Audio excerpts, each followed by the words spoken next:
Yo, yo, what up, everybody? As y'all know, I'm Jada Kid. This is another episode of Four Ropes Full Podcast. We are on our week of gold, and we, ladies and gentlemen, have a very special guest with us today. We got ourselves a champion in the Sir. flesh. Ladies and gentlemen, without further ado, we got the IFP Heritage, Florida Heritage Champion here, ladies and gentlemen. We got our man Sage Scott in the building with us. My man's, how are you doing today? Man, I'm doing good, brother. How you feeling? I'm great, man. Honestly, it's one of these moments where I'm really excited to get a chance to really talk with a independent wrestler, especially for us and everything needing a little bit more of role models and people to look up to into the business of independent wrestling. Me personally, I was a little bit more newer into the sense of going out to watch and be able to listen and talk more about independent wrestling. So I just wanted to give you a little background exactly what our podcast is about and everything. We got a chance to talk a little bit, behind the scenes and everything, but I just wanted to give you a feel on why, we feel it's important to get these independent interviews out and about. So me personally, I Yes, love sir. when these moments where I got a little bit more one on one, so I get a chance to really get a feel about exactly the person that we're talking about and everything. Right. Okay. So without further ado and everything, I do want to ask you the simple questions, and as we get to talking a little bit more, we'll probably get into some more difficult ones. All right. There we go. I'm with it. Let's shoot from it. All right, bet. So we're gonna knock out all our simple ones first and everything. What got you into professional wrestling? Yeah, that's the most common one you're gonna get. See, for me, I come from the an athletic background. I started off playing football. Went to the University of USF. That's South Florida. Mm-hmm. But I was always a fan of wrestling, and so much so like even in high school, we used to walk around, crotch chopping, sweet chin music people through the lockers and stuff like that. You know what I'm saying? Just acting up, and so that. But I always had that demeanor. I would cut promos. I would, The Rock would hit a promo, or Booker T would do a promo, and I would like recite it at school. So it's crazy how everything came full circle for me because that energy that I pushed out in high school and college, once social media became bigger, because I never knew the avenue to get into school, but Facebook is what got me into it at first because there were schools popping up that were more affordable, and like because of who I was, a lot of people started like tagging me in all these schools, and the one that stuck out to me was WWN Academy that was running up here in Hudson at the time. So I went there one night, just drove. I was living in Largo, which is about an hour drive away from the school. And I went there one night, man, fell in love with the actual art of wrestling, not just the fandom, of being the guy that, talks about the, storylines behind the scenes, or as a kid, I actually like fell in love with like the actual art. A lot of people don't understand the art. And I just never left, man.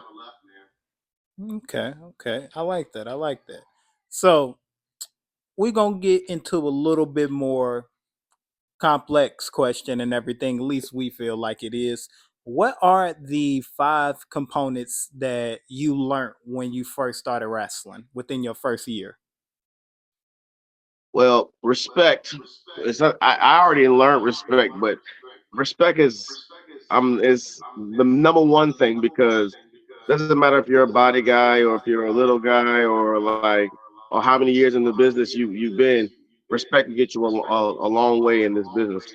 You know, um, being humble is another thing that you have to be humble because there are going to be some things that you don't necessarily agree with, but you have to understand that while this is an individual sport, I'm still it's a sport. Individual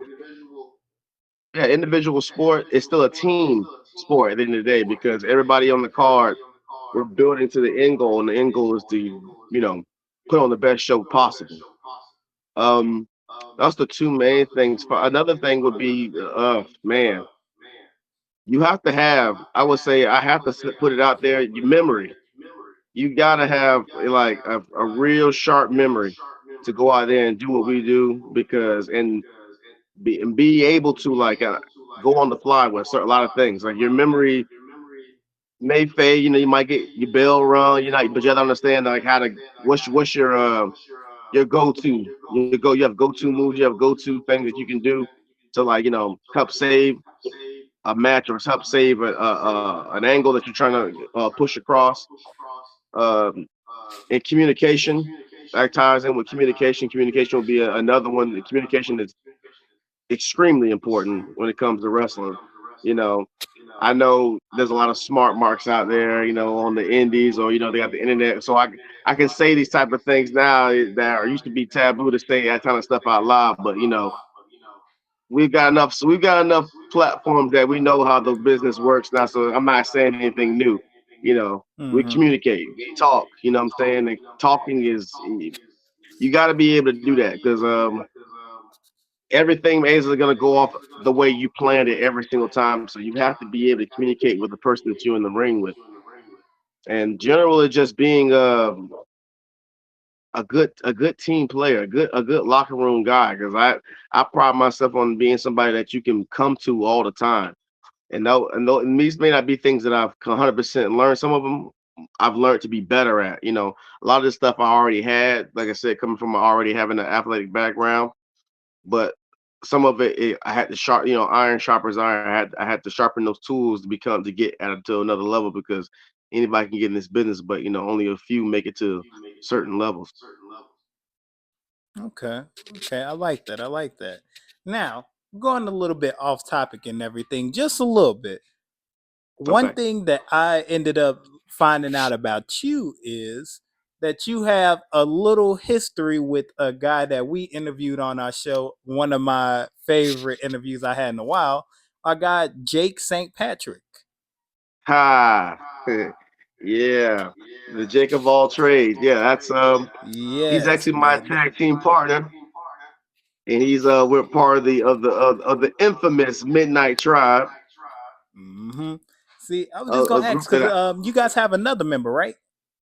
yeah, we actually have. It's actually two other members that actually had to step away from wrestling due to personal reasons and also injury related. They haven't officially retired, but so I'm not gonna say they're done wrestling, but they had to push away for their reasons. But me and Jake are still going, and yeah, we had a nice little run as our little tag team, and all over the country really wrestling them, and we had a nice little run on AEW Dark. So that's my boy, man. Yeah, nah. See, I was gonna get into asking you exactly how that came into being and everything, and exactly what would you say are the three key components on either having a tag team or a faction that you guys learned as y'all guys was traveling, hearing stories about groups getting together and how they move and everything has always been interesting to us because most people usually typically shy away and be individuals and everything like that, but to actually have a group and actually work well with each other enough to where in the independent scene I feel like it's not that common. Like it's Right. groups that'll like stick around for a little bit, but they also then, if they don't feel like there's any real success or any real gain from them themselves, they typically shy away from Mhm. that. So how do you guys really mesh well to, not be too not I wouldn't say be selfish to each other, but stay determined and still keep the drive to want to push more. Well, just to answer your first part of your question, we got together. We actually had wrestled in a six-pack challenge at Tampa Bay Pro, maybe back in like 2018, and that was my first time meeting him. We had a pretty good match. Yeah, I learned then he was a good worker, and then we happened to just be at the same seminar for the Wild Samoans. Rest in peace to Alpha. He used to run a promotion out there in Mineral, Florida, WXW, and they was running a seminar. And me and him happened to be the two seminar standouts, and Alpha pulled both of us to the side and said, "Hey, you guys will make a good tag team." He asked us where we both, trained out of, where we're from, and they started putting us together there. And then, of course, as soon as we started, getting our feet wet, then Jake went back to Illinois for a little while. So I was back down here in Florida. I ended up starting the Midnight Tribe, as a faction, a three-man faction with me, David King, and Jackson Duvalier. And then, of course, Once Patrick came back, the other two guys actually happened to, that's when they started to take their hiatus, and then me and we started rolling more from a faction to a tag team type dynamic. So I'll speak on both factors.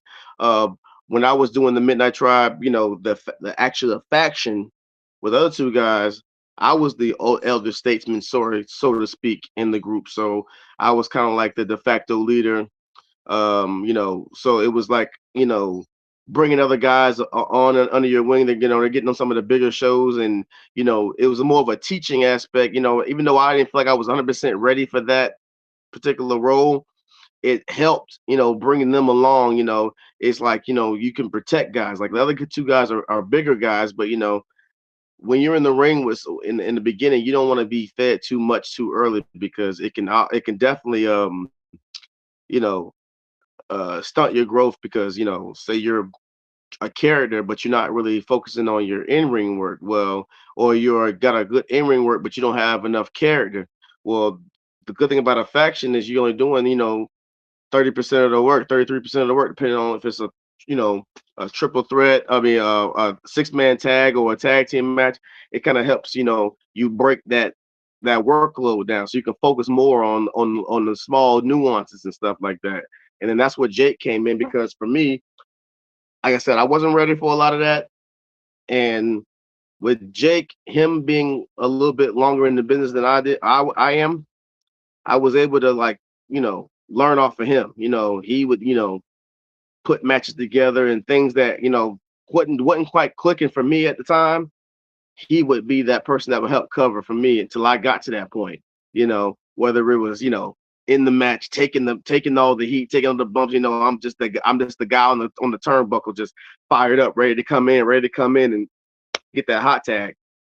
He helped spring me along because I get tag team wrestling.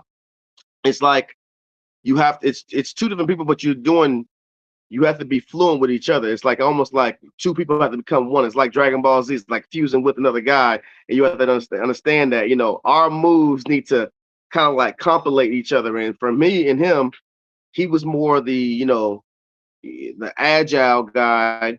I was bringing more of the power element, so we was able to like really mix it in and make it really look real fluid. That's a good thing about him is he's a great seller and he's very fluid in his movement. So even if I was to make something look okay, he was able to clean it up.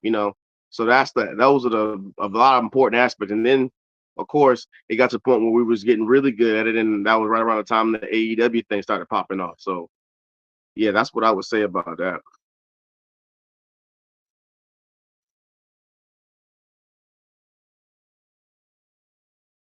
Well, I think your audio cut out on me. Ooh, okay, okay. Can you hear me now? Yeah, I get you now. Okay, bet. So one thing that my podcast loves talking about and everything is attire. When getting into the wrestling business, everything is multiple different ways of like setting up your attire and everything. What's the real like story behind exactly what made your gear so unique to you?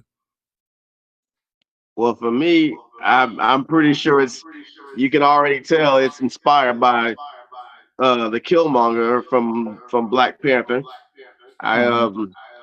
I'm really influenced because I'm a big comic book guy, and his whole story. A lot of people they just watch the movie. They don't really know who Killmonger is, Hmm. and mine is really centered around that.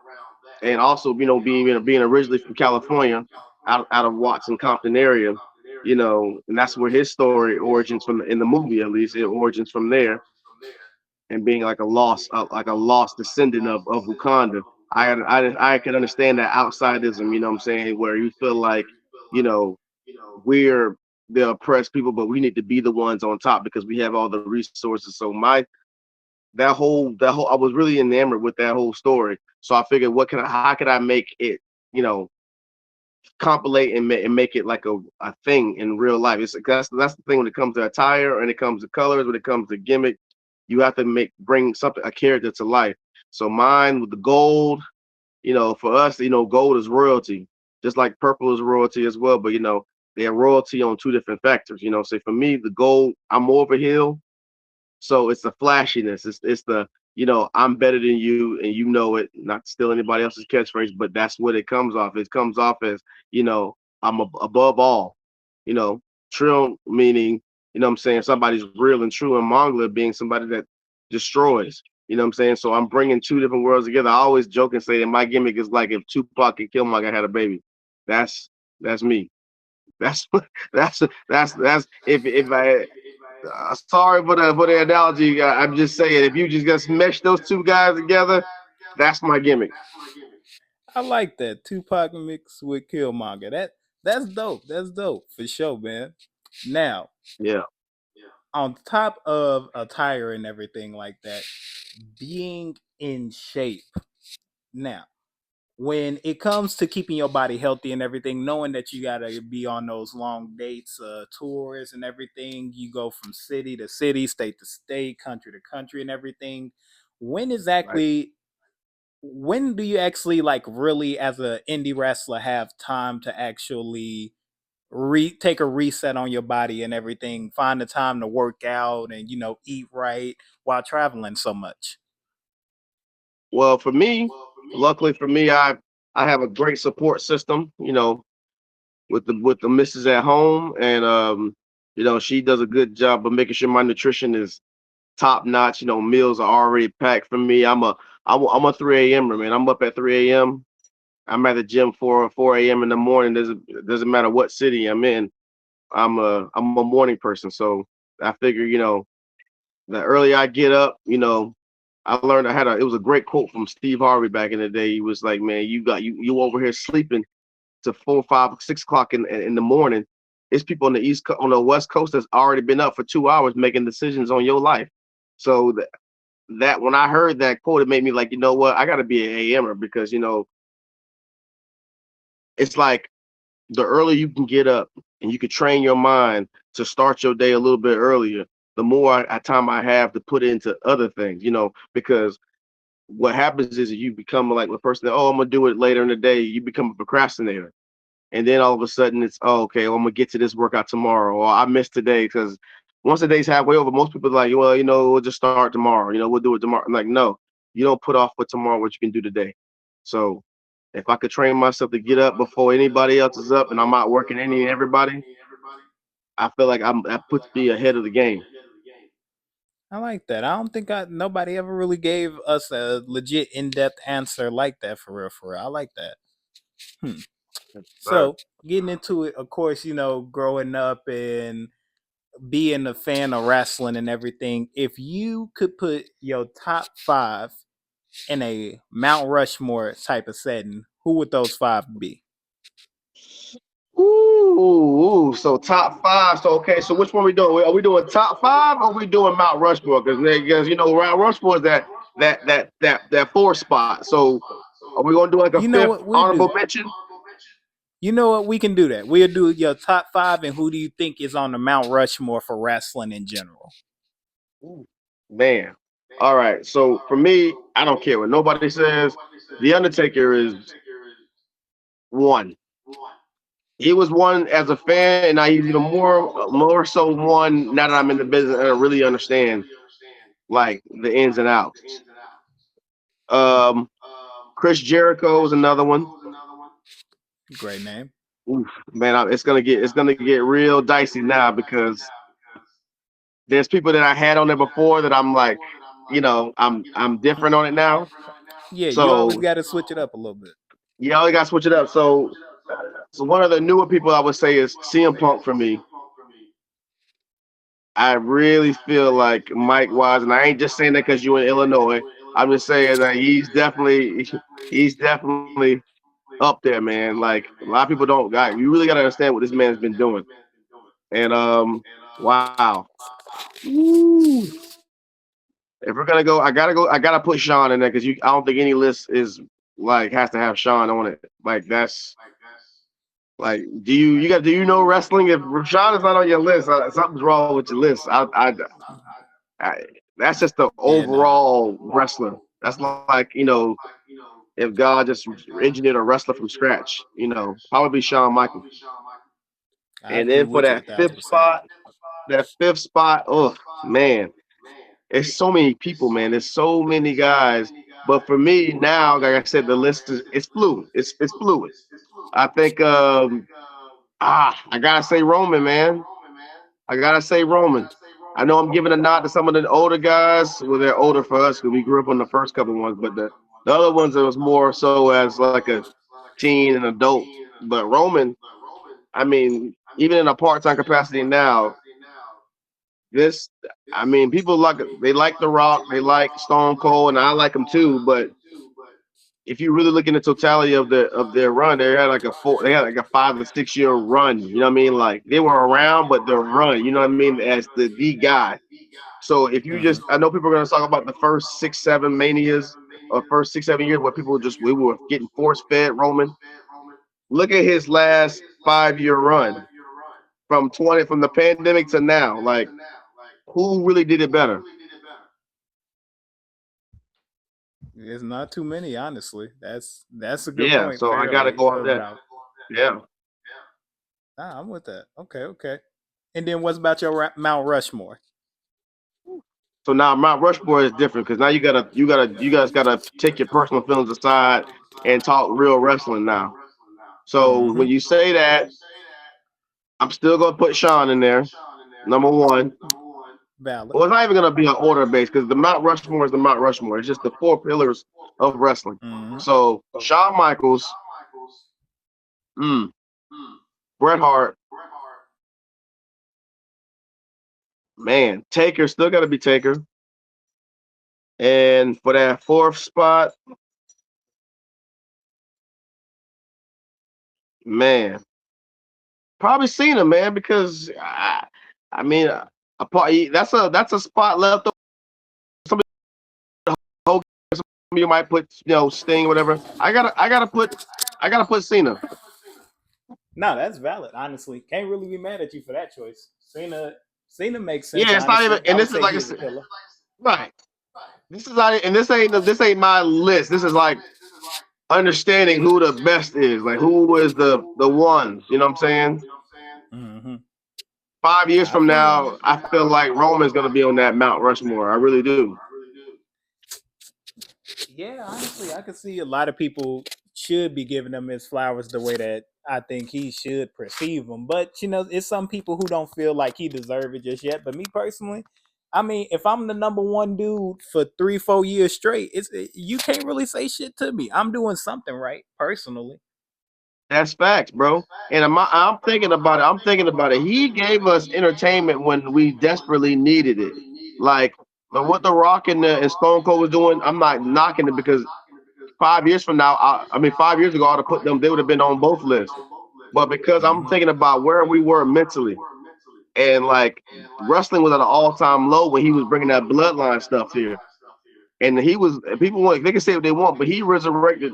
He made it cool again with that bloodline storyline, and I mean, he did it with no people. That was I mean, like that was it's valid, bro. Like you really gotta like when we compare eras and you really look at the body of work and what he was able to do. You know what I'm saying? Storytelling, like he does something I like to do in the ring myself. It's like which is like talk, like almost like talk to yourself. That mad, that's like it's just cinema, man. It's like you really gotta like tap into what he really was doing this whole time. And know it feel like a blip, because it's like, oh man, people are back and now we've lost that, that the buzz. But if you really sit back and really think about what he did from 2020 to like 2024, 2025, I don't know if The Rock did better. Like, I mean, he had it. Wrestling was more popular at the time overall, but we're talking about body of work. True, true, true. So, I can understand that for sure.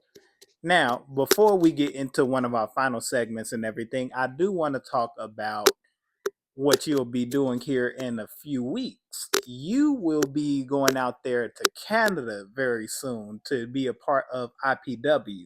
Now, we've worked with yep. IPW a lot of times. Shout out to my guys, Justin. Shout out to my guys, Chris, and Shout out to everything. Justin. Yes, sir. Yes, sir. How exactly did that connection happen? And it's a very select few of indie wrestling promotions out there based in Canada. What made you choose Maris Island to be out? Well, I would like to say that we chose each other. I don't want to come off cocky and say they chose me, but I have a mutual friend, and my boy, shout out to August Artois. That is my Ah, best friend in shout the out to wrestling business August. today. And he's actually their champion right now. He just won it. Congratulations to him. And Yes, sir. he's been doing his thing out there. And I happen to have been on his podcast quite a few times, and that's where I got to meet Justin, and we got to talking, and off camera, they like what I've been able to present. And that's the thing about August is he brings other people along with him. That's why I always call him, he's like the Shawn Michaels of the Indies, because like he's constantly like making people look good. He's constantly helping put people in positions to win. And he put me in a position to where other people who probably wouldn't have seen me on a regular basis got a chance to get eyes on me, and that's how that whole connection came about. Okay, okay, I like that. Big shout out to our boy August and everything. An interview coming out very soon, so y'all be on the lookout for that. Big Yes, sir. appreciation out to you, August.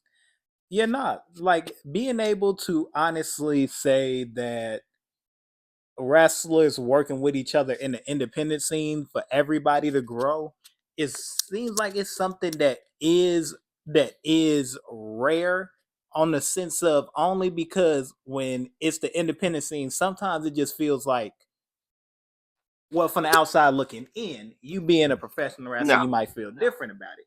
But I feel Mm. like some people feel like it's shark infested waters, and it's like it's either you a shark or you a fish.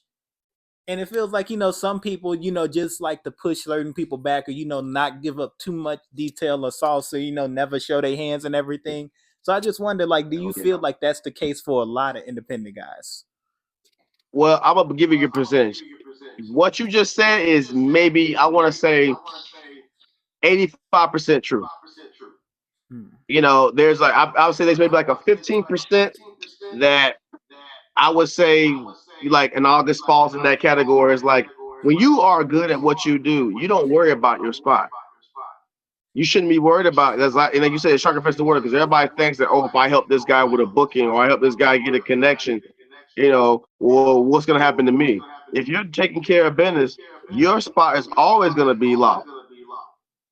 But that's what a lot of guys don't. A lot of guys and girls don't understand or realize is that end of the day, this is supposed to be community. This is supposed to be family.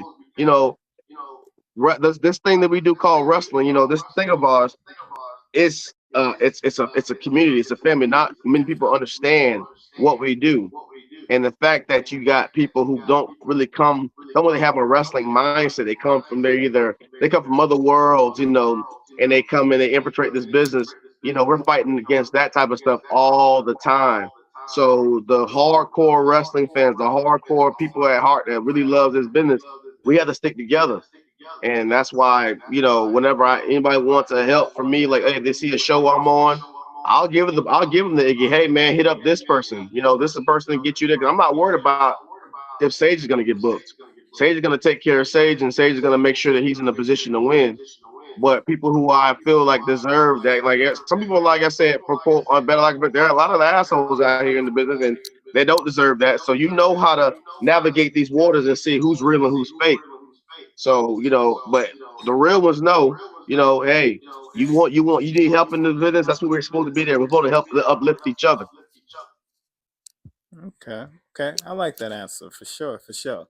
And then now we got something that we do on our podcast called 10-minute heat wave. So it's gonna be basically 10 minutes of full-on rapid fire questions and everything. Some of them wrestling related, some of them not. Most of these, honestly, I ain't gonna lie to you, I do be judging you based off most of these answers that you give. So I mean I ain't got just know it's no hard feelings if I give you the side eye about certain things, all right? Okay. Okay. I bet. Let's go ahead and put 10 minutes on the clock here in just 1 second. Ah, feel like All Steve right. Harvey right now in the Family Feud. Mm-hmm. It's definitely fast money over here. Let's get it. 10 minutes on the clock. What is the most mustiest city you done been in?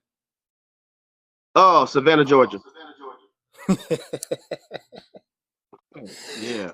You might be one of the fewest people to give me the quickest answer to that question. Oh Okay, yeah. okay. What's the top 3 cheap meals that you doing on an off day? Sweet potato pie, Ben and Jerry's milk and cookies, flavored ice cream, and probably a Pop Tart. Okay, fair, fair. If you could have a dream lineup of wrestlers to face, who would it be?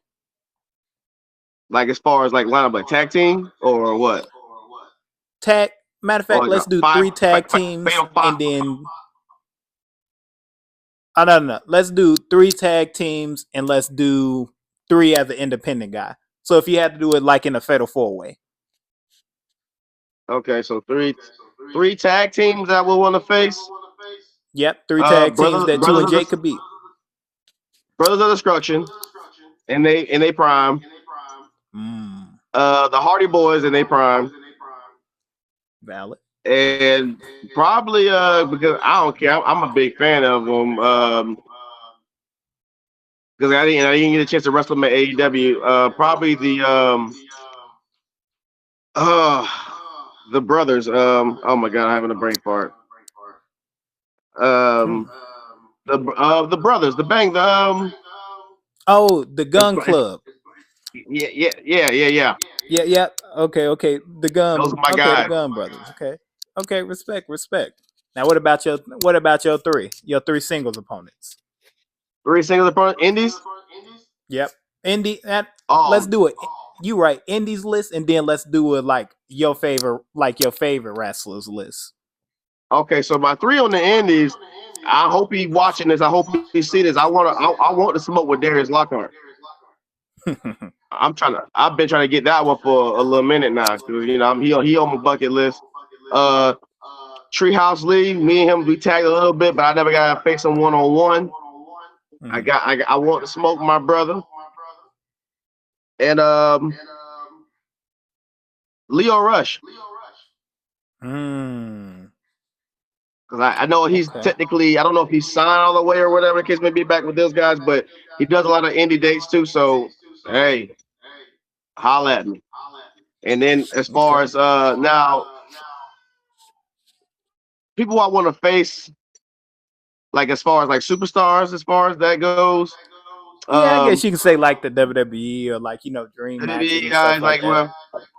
well, I'm gonna mix this list up because there's people on other companies I want to wrestle too. So I'm gonna say CM Punk, Kenny Omega, Mm.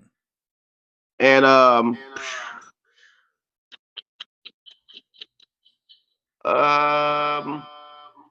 man, there's so many people. Because I feel like if I'm gonna say somebody and later on I'm like, man, why did I say that person? Let me say man, that's a lot of people, man. Mm-hmm. I'll probably have to say Moose. Moose. Okay, that's valid. That's valid. Low key, that does sound like a very interesting match. Well, If you had somebody to said it describe, once in a match. Somebody once said that they wanted to see me wrestle him when I was at Reality of Wrestling, so that's why it came to mind. mm, Yeah, okay, all right, okay, I like that. I like that. If you could describe your wrestling style in 3 words, what 3 words would it be? Anomaly, athletic, and powerful. Okay, okay. If you had the option to remove one wrestling move from out of the entire history of wrestling, what wrestling move would it be? Oh, probably the super kick because I'm so sick of seeing it now. Yeah, I hear a lot of people say that. Honestly, I agree with you. I think the super kick has became a move set to where it's like everybody feels like they need to have a super kick, and it makes no sense. Exactly. Exactly. Okay, okay. if you had to choose your all-time three matches of yours personally, what three matches would you tell somebody to go watch? Oof. Well, I would say my bloody Valentine, WWN, me versus Cyrus Santine for the ACW Cruiserweight Championship in 2019.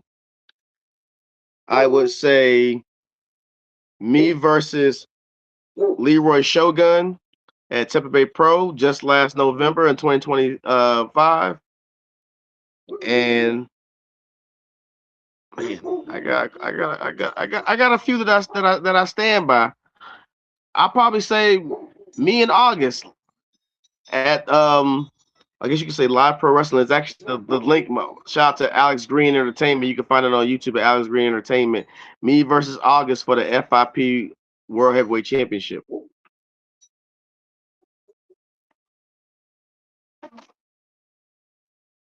Oh, I lost your audio.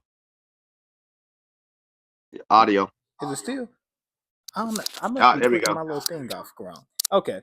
So I like that. I like that. So with everything going on in the wrestling aspect of everything, do you feel like the journey is cheapened by guys that are like hunting for WWID type of environments and everything? Because I feel like now in most of these eras and everything, I feel like it's a lot of new like guys like in the last 2 to 3 years that are like basically trying to go out to like I feel like they do a few indie dates but they mainly focus on like WWID programs and everything like that. Do you feel like that ruins the journey for a professional wrestler in the indies when it comes to like getting the recognition or the exposure out for themselves? Well, yes and no, because I feel like it gives another avenue for indie wrestlers because we can also be ID too if we show improve and Oh yeah, yeah, depending of on where course, of we course. it's all about location and stuff like that and where you go. But a lot of them are, I guess you could say, quote unquote handpicked, but there's a couple of them that hey they've gotten ID just from the work they do in the indies, and I feel like it brings another avenue to like how to get to WB. So if there's multiple ways to get there, that can never be a bad thing. Only thing that makes it bad is the fact that they it seems like they have a demographic that they're trying to appease, or a certain type of wrestler that they're looking for, like a as far as like age limit or you know height or whatever the case may be. I feel like that's kind of like hampering, but for the most part, the multiple avenues is like I said, because when I first started wrestling, like there was only one or two ways to do it, and now there's like 5 or 6 different ways to do it. So Okay, okay. I like it. But see, I think it might have been a little miscommunication from that. I was mainly implying like the guys who like the independent wrestlers who only focus on being on those type of shows. Like if they oh like if it's yeah, between like a guy going for a normal booking event that pays pretty well versus something average, but because they have an ID program, they spend their time focused on there. right. No, yeah. Well, that case, then yeah, definitely, because you're missing the simplicity, like the logistics of like what makes us indie wrestlers. It isn't always just the glamorous shows that you're on. Sometimes you gotta get out the mud. Sometimes you gotta get on some of these smaller shows, show and prove. That's the ones that really build character. The ones that you're driving 4 hours for $50. You know what I'm saying? A hot dog and a handshake. Those are the ones that build character, not these ones that while I really love and respect those bigger shows, these are the ones that those are the ones that actually make you who you are.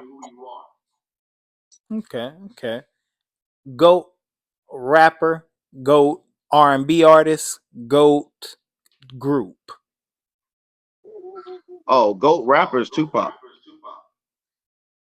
Valid. GOAT R&B artists. Oof, gosh, don't do that to me.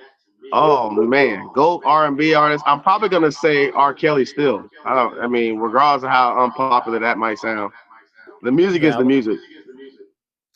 Valid to And me. group Temptation. Okay, okay. See? and you beat the shot clock. But we got one more question. Now, this is a question I typically ask after every single interview. I call it the burning question just because it gives us a little insight before you leave us and everything. Exactly what the future in store is for you. So, without further ado, I ask the burning question. When everything's all said and done, there's no more Sage Scott. When you put your vest away, when you put your boots up, when it's no other landscape, when there's no other landscape of wrestling for you to go and discover for yourself and everything, exactly who does Sage Scott be? Is he a guy that focus more on getting into the wrestling aspect of training the next top guys? Are you a type of person that wants to, hopefully be a part of the promotion building, make your own promotion, build somebody else's up or anything? Like, what are the few goals that you have to, end off your career once it's all said and done? Well, for some of that, it's all of it. To be honest with you, because I got a second generation of Sage Scott coming behind me, and they have shown a valid interest in becoming wrestlers. So right now, I consider myself a trailblazer. Every door that I knock on or kick down is just making their path to the big leagues that much easier and that much more, better, because like we don't have too many second generation African American, wrestlers. You know what I'm saying? That's I would love to be like, the one that blazed the trail for my offspring, to pick up the baton and go further than I did. And yeah, I would definitely like to get behind the scenes, do some agenting, what I'm saying, whether it's just for matches or whether it's for like promo content, like whatever I can do to keep giving back to the business while also training the ones that are interested in that. Because again, no pressure. Whatever they want to do in life, I'm gonna love them the same. But if they're really serious about this wrestling, you got a dad that's doing some big things, and I feel like I can help them, get to that next level to take even further than I did. Ladies and gentlemen, he has went through 10 minutes with the most honest round I've ever had from somebody. Honestly, I feel like some people tried to shy away from their answers and keep them too political and everything, but honestly, you kept it real with it a lot. I appreciate you for that, for sure, man. That part. For sure, for sure. I, Hey, I know I this one appreciate might that. be a little too short though, but I definitely would like to have you back on again, maybe a little bit after your matchup in Canada with IPW. Please be on the lookout for that and everything. Links will be in below for his socials and everything. Is it anything else that you like to plug or like to, shout out? I will shout out to Miro Pro because actually I'll be defending the FIP Florida Heritage Championship the night before I arrive in Canada at Miro Pro against one that dude John Davis. Check the Instagram, check the Facebook. There's promos on there. The match card is up there. The match flyer is up there. And if I successfully defend that, then of course I'll be bringing this up to Canada to see what happens there. Oh yeah, we definitely got some things to definitely discuss as soon as you get back in. We appreciate you for joining us in again, ladies and gentlemen. I am, of course, Jay the Kid. We had our man's in today. We have our FIP Florida Heritage Champion, our man Sage Scott. And always and forever, the one thing that we always like to do before we get up out of here, ladies and gentlemen, we like to thank you for pro wrestling. And we out. Peace.